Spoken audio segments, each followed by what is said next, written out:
အခုတကယ်ကိုအကူနဲ့ပူနေနေတာကွာလုံးဝဟိုမောင်နှမဆက်ဆံရေးမောင်နှမဆက်ရတာတကယ်ကိုမောင်နှမနော်ဟိုလိုမျိုးတည်မလားနေဘက်ဆိုမောင်နှမရေညာဘက်ဆိုအခွားနေ you no not like that Gimini flavor. Welcome back my ugly children ဆိုတော့ဒီနေ့ပူနေပါကြောင်းပြောမှလဲဆိုတော့ let's talk about love Oh,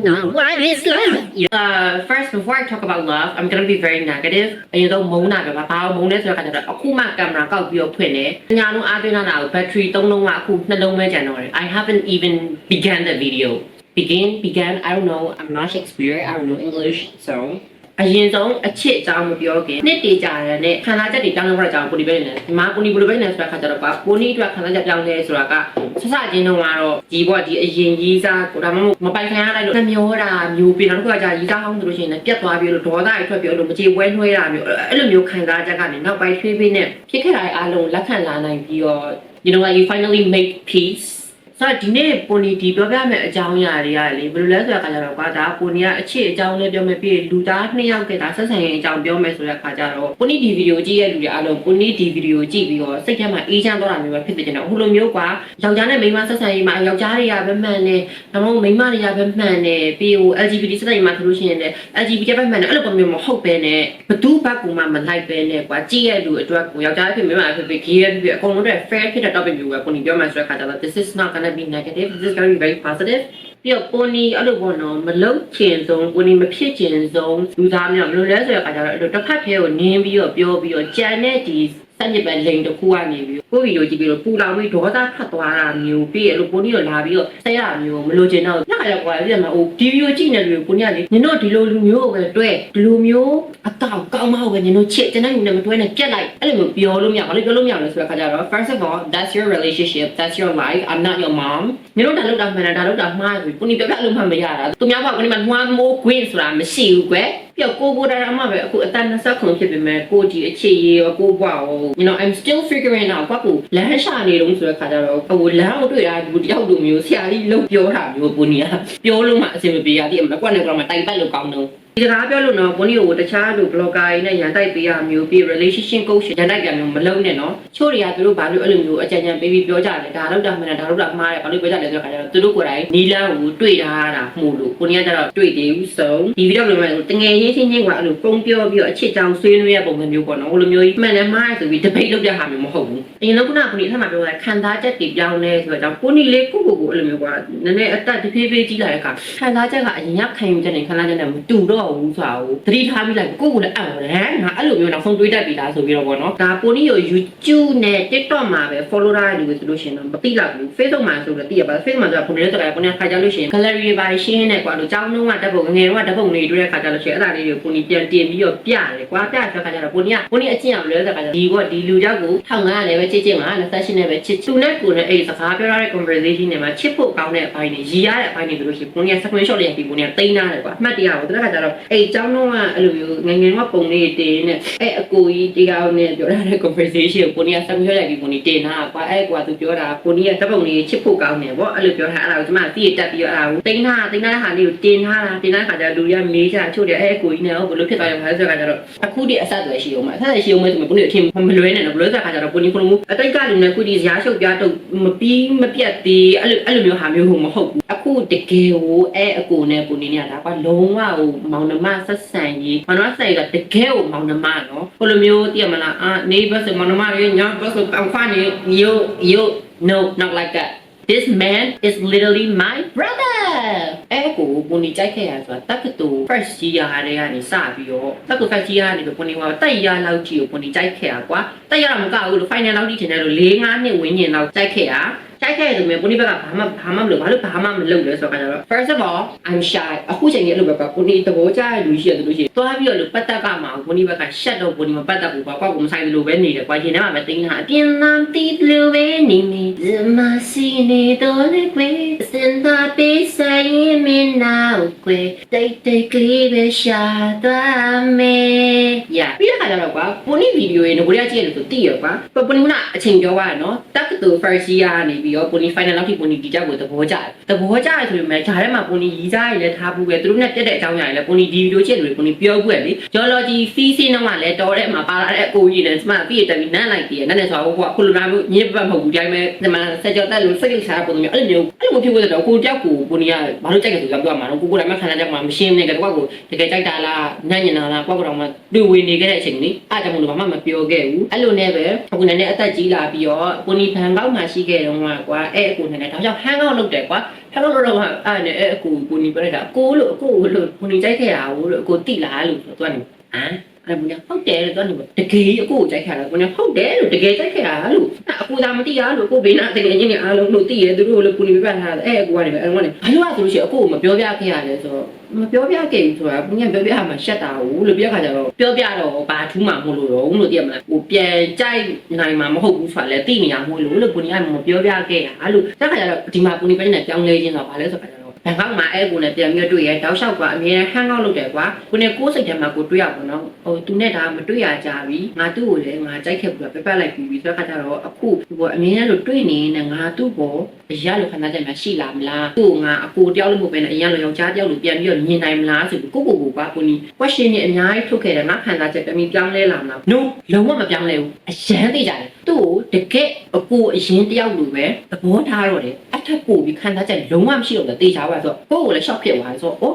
မစိုးပါဘူးကွာနော်ငါအရင်ကလိုမျိုးပြောလို့ဝေခွဲများတဲ့နေပဲမှမဟုတ်တော့ဘူးကွာလုံးဝကိုခန္ဓာချက်ကိုတေချာဝိုင်းဆိုတော့ကိုနီတော်တော်သိသွားတယ်ပြီးတော့နောက်တစ်ခုကဘာလဲဆိုတဲ့အခါကျတော့ဒီသားဟောင်းတွေကိုမုန်းခဲ့တယ်သူတို့ကကိုယ်ထားခဲ့လို့သူတို့ပေါ်အဲ့လိုမျိုးခါတီးပြီး bitter ဖြစ်ခဲ့တာကနေနောက်ပိုင်း I finally made peaceသူတို့ပေါ်အဲ့လိုခွင်းလို့နိုင်ပြီးတော့အရင်ကလည်းမုန်းတာမျိုးမရှိတော့ဘူးဆိုတဲ့ဟာမျိုးအဲ့ဒါလည်းကိုကိုနီရရှော့ဖြစ်တယ်ဘယ်လိုဆိုတဲ့ခါကျတော့ပိုနီဗီဒီယိုတွေကိုအရင်တည်းကကြည်လာလူတွေသိပါတယ်ပိုနီရီသားဟောင်းတွေအကြောင်းပြောတယ်သူတို့စောက်တင်းတွေကိုရှယ်တုတ်ခဲ့တာကွာအဲ့လိုဖြစ်တဲ့ခါကျတော့ဘယ်လိုဖြစ်လဲကိုဘာတီကြွားလဲဆိုတဲ့ခါကျတော့ငါတကယ်ရုံမထွက်နိုင်ဘူးပဲပြောငါရင်ထဲမှာအမုန်းနေရှိအောင်ပဲဆိုတော့သိခဲ့တယ်ကွာဒါပေမဲ့အခုနောက်ပိုင်းအဲ့လိုမရှိတော့ဘူးကွာအဲ့လိုမရှိတော့ဘဲနဲ့ I can forgive them now ဒီဗီဒီယိုရှိမှမလို့ကိုနေရင်စားရုံခွင်းလက်တဲဘာဖြစ်တော့အဲ့လိုမျိုးထားတော့ပြပြတာမဟုတ်ဘူး I can really forgive my ex boyfriends now, but do I still talk shit about them? Yes, but it's just for entertainment. Okay? I don't hold on any grudges anymore. And you know what? So those things, but when you get a name, like that, one, not sure that, or either how near, Mingla don't even pick that car, twice, which is when you follow name like that. Reason is why either how in Mingla town war. Balu, go from a gang at either how a go, maybe have another child in Mingla someone, no, I'm going to around to be. Name like you are. I met Kunane Chila of another less better. I look one and do the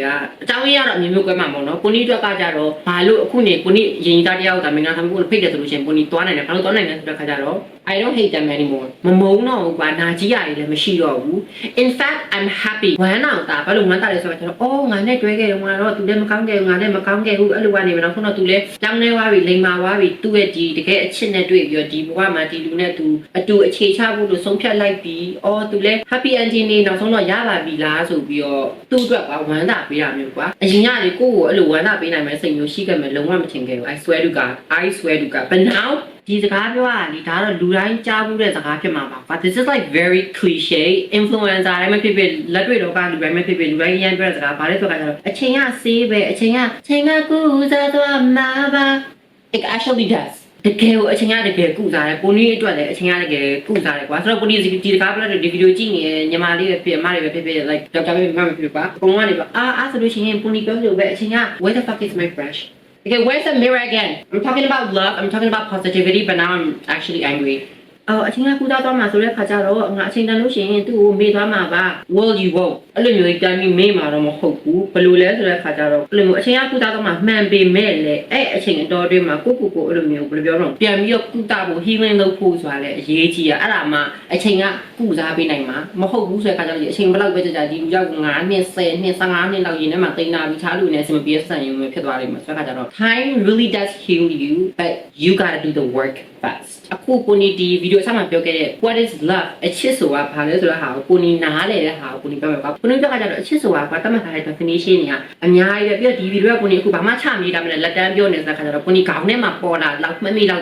်ပဲကိုနီပြောမယ်လက်တွေ့ဘဝမှာတော့ကိုနီကစကားအကြာကြီးပြောမယ်ဆိုလို့ရှင်တော့ဒီအကြောင်းကပြောလို့ရှင်မိုးပါချုပ်သွားပြီနောက်နေ့မနက်မိုးလင်းတော့မှအဲ့ရမှာမဟုတ်ဘူးတက်ပြီးအများကြီးပြောနေမှာဆိုတော့အရင်ဆုံးကိုနီအတွက်အချစ်ဆိုတာ definition ကခေါင်းထဲမှာဘယ်လိုပေါ်လာလဲဆိုတဲ့အခါကျတော့တစ်ဖက်လူကဒါကိုယ့်ရဲ့တငယ်ချင်းပဲဖြစ်ဖြစ်မိဘပဲဖြစ် ဖြစ်ချစ်သူကြီးစားပဲဖြစ်ဖြစ်အဲ့လူကိုလုံးဝကွာခလေးလေးတယောက်လူမျိုးနှစ်နှစ်ချိုက်ချိုက်ညာတိုင်းကိုအိပ်ပျော်စရာမျိုးခလေးဆိုကွာဘလောက်ပဲကွာခလေးတွေဘဝမှာကဟိုအိမ်ရပဲမအေးချမ်းတာပဲဖြစ်ဖြစ်ဘလောက်ပဲဟိုအပူပင်ရှိရဆိုပေမဲ့ခလေးဆိုတဲ့ခါကျတော့ကွာအဲ့အပူလို့လည်းခံစားအောင်မသိတဲ့ခါကျတော့ဘာပဲဘလို့ဖြစ်နေအမေကပြောတီးတာပဲဖြစ်ဖြစ်ဖေကပြောတီးတာပဲဖြစ်ဖြစ်အဲ့အကြောင်းအရာကြီးမိသွားပြောညာကြလို့ရှိရင်အိတ်တန်နဲ့ကောက်စုံတန်းပြီးအေးချမ်းပြီးအိပ်ပျော်သွားတယ် That is love for me that is love ကိုနီချစ်ရတဲ့လူကိုအဲ့လိုမျိုးလုံးဝကလေးလေးတယောက်လူမျိုးညတိုင်းကိုအေးချမ်းပြီးတော့အပူပင်မရှိဘဲနဲ့အိပ်ပျော်စေခြင်းနဲ့အဲ့ဒါကိုနီတို့အချစ်ဆိုရဲ့ပထမ definition ပဲနောက်တစ်ခုကကျတော့အချစ်ဆိုတာတယောက်နဲ့တယောက်အဲ့လိုမျိုးကျင်နာပေးခြင်းပဲကိုနီဒီစကားပြောခါဒီကညီမပြောအထူးသားလည်းမဟုတ်ဘူးလူကြီးကြားဘူးနဲ့ကိစ္စအချစ်ဆိုတော့တော့ကျင်နာတာပဲဟုတ်တယ်ဒါပေမဲ့ကိုနီပြောကျင်နာခြင်းဆိုတဲ့မှာအဲ့လိုမျိုးဒေါသထွက်ရတဲ့အချိန်တွေမှာတော့အဲ့လိုခက်ခဲနေတဲ့အချိန်တွေမှာတော့တယောက်နဲ့တယောက်အဲ့လိုမျိုးနာကြီးစရာတွေနာကျင်စရာမျိုးတွေကိုမပြောဘဲနဲ့အဲ့လိုကိုဒေါသကိုအတ္တကိုအဲ့လိုထိန်းလိုက်ပြီးတော့ဒါပေမဲ့အဲ့လိုနည်းနည်းကြားကောင်းအောင်ပြောတာမျိုးပေါ့နော်အဲ့လိုဒေါသထွက်နေတဲ့အချိန်နာမှာတယောက်နဲ့အဲ့လိုမျိုးလက်နဲ့ပဲဖြစ်ဖြစ်စကားနဲ့ပဲဖြစ်ဖြစ်အဲ့လိုနာကြီးအောင်သိမလုပ်ပဲနဲ့အချိန်လေးချိန်ကောက်ကြည့်ပြီးတော့အဲ့လိုမျိုးစာနာပေးညှိပေးတနာပေးတာမျိုးပေါ့မျိုးလုံးနဲ့ကိုနေမြောင်ပြောမှဆိုလို့ရှိရင်ထားပါတော့လူနှစ်ယောက်ရှိတယ်ကောင်မလေးကလည်းဒါသူ့တိုင်ဝိုင်းမှာသူ့ image လေးနဲ့သူရှိရအဲ့လိုပဲကောင်လေးကလည်းသူ့တိုင်ဝိုင်းမှာသူ့ image လေးနဲ့သူရှိရတယောက်ချင်းစီရဲ့အတိုင်ဝိုင်းနဲ့သူတို့တွေ့တဲ့အခါမှာကောင်လေးရဲ့အတိုင်ဝိုင်းမှာကောင်လေးကလည်းသူ့နဲ့သူ image ရှိရလူကြောင့်သူ့အဲ့လိုမျိုးသူ့ရဲ့ image ကြအောင်ပြီးတဲ့ခါကျလို့ရှိရင်သူအဆက်ရအောင်လို့မျိုးစကားတွေမပြောတာမျိုးပေါ့နော်အမှတွေ့သူတငယ်ချင်းနေနဲ့ကိုကတွေ့နေတဲ့အခါမှာကိုရဲ့ boyfriend ကလုပ်လိုက်တဲ့အပြုအမူတစ်ခုကိုကိုကမကြိုက်ဘူးဒေါသထွက်သွားဒါပေမဲ့အဲ့ချိန်မှာကိုကပွဲချမ်းလိုက်ပြီးတော့နည်းနည်းပြဿနာရှာလိုက်မယ်ပြောလိုက်ဆိုလိုက်မယ်ဆက်လိုက်ဆိုလိုက်မယ်ဆိုတဲ့ခါကျလို့ရှိရင်ကောင်လေးရဲ့ပတ်ဝန်းကျင်မှာလည်းကောင်လေးရဲ့ image ကိုတွားပြီးတော့ထိဝါစီမယ်ကွာအဲ့ဒါကြောင့်မလို့ညနာတော့ပြင်မလေးစိတ်ကြောင့်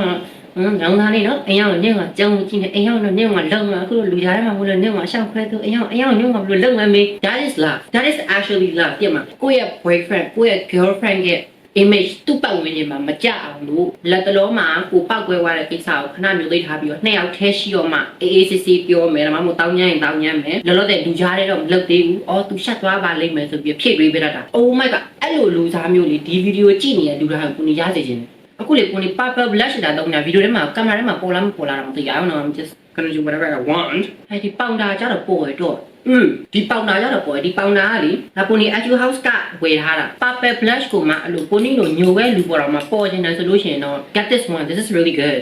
wow ပြီးတော့နောက်တစ်ခုကကြတော့ဒါကတော့ကိုနေနဲ့တချို့ကြတယ်လက်ခံမချို့ကြတယ်လက်မခံဘူးဘာလို့လူဆိုတာကြောင်းကြောင်းနဲ့ခဲုံချင်းနဲ့မလို့ဒေါသထွက်ပုံထွက်ချင်းပြီးအခုလက်ရှိအချိန်မှာပောက်ကွဲနေတဲ့အချိန်မှာဒီဘယ်လိုပြောမလဲဒေါသနဲ့ပတ်သက်ပြီးတော့ handle လို့ရှင်တော့ကြောက်ကမတူဘူးဆိုတဲ့အခါကျတော့လက်ခံနေမှလက်မခံတဲ့ကိစ္စမျိုးကိုနေနဲ့တိုင်ပြီးညင်းလို့ရ comment မှာညင်းသွားလို့ရကိစ္စမျိုးရှင်းလို့ညင်းချင်မှ engagement ကိုတက်တည်ရတယ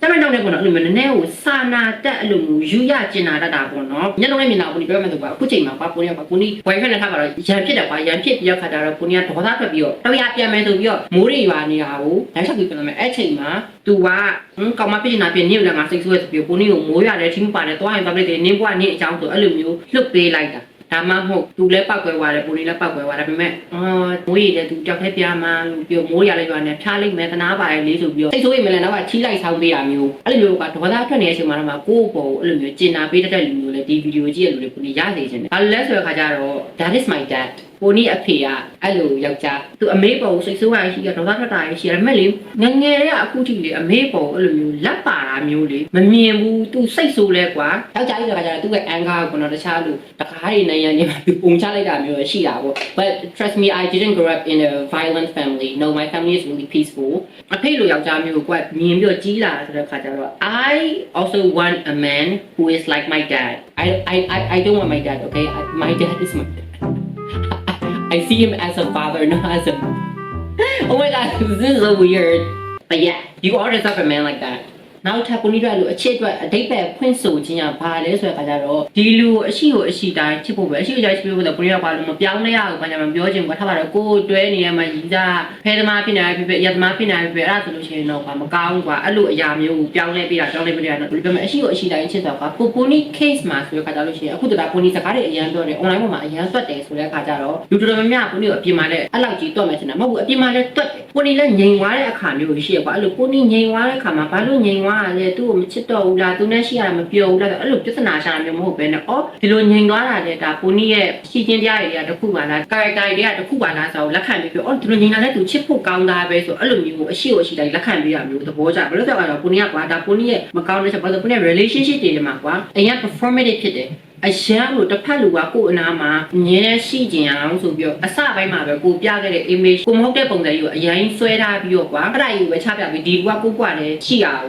ဖိအားပေးပြီးတော့ကိုယ့်ကိုလည်းလို့ပင်ပန်းပြီးတော့မုန်းလာတဲ့အချိန်မျိုးတွေရှိတယ်အဲ့လိုမျိုးသူများတွေဖြစ်ချင်ကွာလို့ဘယ်လိုပြောမလဲပိုနီဆိုလို့ရှိရင်ပိုနီဆိုတာကသူများတွေအများနဲ့မြင်လို့မျိုးအရန်စကားပြောတယ်အရန်တတ်တယ်အဲ့လိုဟာမျိုးလောက်ပြကြမလို့ပဲနဲ့သူ့အနားမှာဆိုလို့ရှိရင်တော့ငါအရှိကိုရှိတိုင်းငါငြိမ်လို့ရတယ်စကားမပြောဘဲနဲ့ဒီတိုင်းတိတ်လေးပဲနေနေတဲ့ချိန်ဆိုလို့နေလို့ရတယ်အဲ့လိုနေလို့သူကငါ့ကိုချစ်တော့မှမျိုးငါ့ကိုပြေးမကောင်းလဲဆိုပြီးတော့ထားပါမှမျိုးမရှိဘူးယုံကြည်ရပါလားစိတ်ချရပါလားအခန့်လာချက်ကိုနေချင်းကဘယ်လိုဆိုရတာလူတယောက်တကယ်နဲ့ပဲဖြစ်ချစ်သူရမယ်ဖြစ်သူနဲ့ဖြစ်ပါလို့အသားကျသွားပြီဆိုတဲ့ခါကျလို့ရှိရင်ပုန်ကြီးစကားပြောနေတဲ့အချိန်လို့ကြာဟာဘရဆိုပြောတယ်ပုန်ကြီးလုံးဝစကားမပြောနေတယ်မပြောဘူးကွာဒါအဲ့ဒါစိတ်ဆိုးရလည်းမဟုတ်ဘူးစိတ်ကောက်တာလည်းမဟုတ်ဘူးဒီတိုင်းမှာကောက်ကိုမောပါလို့energy ပြန်ပြီးအားသွင်းတဲ့ပုံစံမျိုးပါဒါပေမဲ့အဲ့အချိန်မှာအဲ့လိုငြိမ်သွားတာကိုသူတို့မကြိုက်ဘူးစိတ်ဝင်စားဖို့မကောင်းဘာညာမျိုးပြောရဆိုလို့ရှိရင်ပုန်ကြီးစိတ်ထဲမှာခံစားရတယ်အားဆိုလို့ရှိရင်ငါအဲ့လိုမျိုးတော်တော်လေးနေတာမှသူကငါ့ကိုဆက်ချစ်မှငါနားမှာနေမယ်ဆိုတော့အတွေးရဝင်နေဆိုတဲ့ခါကျတော့ကွာတေးလာအောင်ပြင်ပန်းနေစကားလေးတစ်ခုမှပြောကြပါစကူမှာဟာကြလို့ရှိရင်ဒီမှာမှာပဲဒီလူငါကွာလည်းရှိအောင်ဆိုပြီးတော့တင်းနေ topic တွေမငင်းရှာပြီးစကားပြောကိုမဟုတ်တဲ့ပုံစံကြီးနဲ့ဖြော်ပြေပြီးတော့ဆွဲထားတာလေလုံးဝအဆင်ပြေ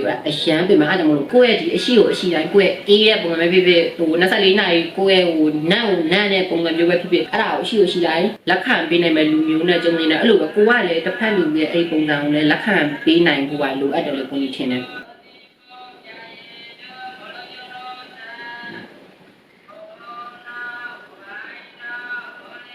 Okay, so I'm back and the makeup is done finally, thank God. ဒါကြတော့ကိုနီအခုဒီနှခမ်းနေရဘာဆိုရတဲ့စကားကကိုနီဝတ်တစ်ခါတဲ့ဗီဒီယိုတစ်ခုမှပြောပြပူရဲ့ဒီ Okay ဒီ caramelizer lip palette ကအရောင်တွေကိုသုံးပြီးတော့ဆိုရတာပေါ့နော်နောက်ဆုံးအနေနဲ့ပေါ့နော်ကိုနီပြမယ်ဒါတော့အချစ်အနေဒါအချစ်တော့မဟုတ်တာအိမ်အောင်လေးဖြစ်သွားပြီကွာအဲ့ဒါကိုနီနားမလဲတာပေါ့နော်နားမလဲသေးရဆိုတာအခုရွယ်မို့လို့နားမလဲတာဖြစ်နိုင်လောက်တယ်အခုလောတဲ့ကိုနီလက်ခံလို့မရရဘာလို့စကားကြပြကိုနီမိဘတွေရှိရလဲကြားဘူးဆိုတခြားလူကြီးရှိရလဲကြားပွဲကွာအဲ့ဒါဘာလဲဆိုတဲ့ခါကျတော့ဒီအကျဉ်းလင်မယားတွေကနှစ်တည်ကြလာတဲ့ခါမှာတယောက်နဲ့တယောက်ကြားမှာအချစ်ဆိုတာသမီးသားလိုချစ်တယ်ဆိုရင်အချစ်ဆိုတာရင်ခုန်တာဆိုတာမရှိတော့ဘူး Well that I can understand that I can accept အဲ့လိုအချစ်ဆိုတာမရှိတော့ဒါပေမဲ့အကြောင်းကြောင့်လည်းတစ္ဆာကြီးနဲ့ကွာမဖောက်ပြန်မဲနဲ့တေးတပန်တက်ဆုံးတူနေရဲ့ which is good which must be by the way ဒါပေမဲ့ကိုနီနားမလဲတာပေါ့အဲ့လိုပေါ့နေ့ကြတဲ့ခါကြောင့်ကြောင့်လည်းအဲ့လိုသမီးကြီးစားလိုမျိုးချစ်တာမျိုးရင်ခုန်တာမျိုးမရှိတော့ဘူးဒါပေမဲ့ကိုယ့်ရဲ့ယောက်ျားကိုဆိုလို့ရှိရင်အကိုတယောက်လိုဒါမှမဟုတ်ကိုယ့်ရဲ့မိန်းမကိုဆိုလို့ရှိရင်လည်းညီမလေးတယောက်လိုအမတယောက်လိုပဲတန်ရုံးစိရှိတော့လဲဆိုတော့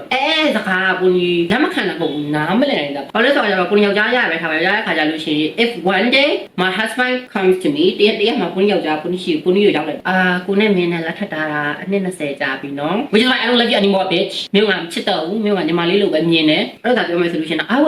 I don't know I will be so angry I guess I will be so angry ဘာလို့တော့ you don't want to lie ဘာလို့ညီမလိုချစ်တော့မှညီမလေးလိုမချစ်ပါဘူးညီမလေးလိုချစ်နေလို့ရကိုနဲ့ပဲနေမှာပေါ့အဲ့တော့ကိုနီနားမလဲနိုင်သေးဘူးဒီရွယ်မှာမှုလို့နားမလဲရဖြစ်မှာပေါ့အိမ်အောင်ကြပြီးသား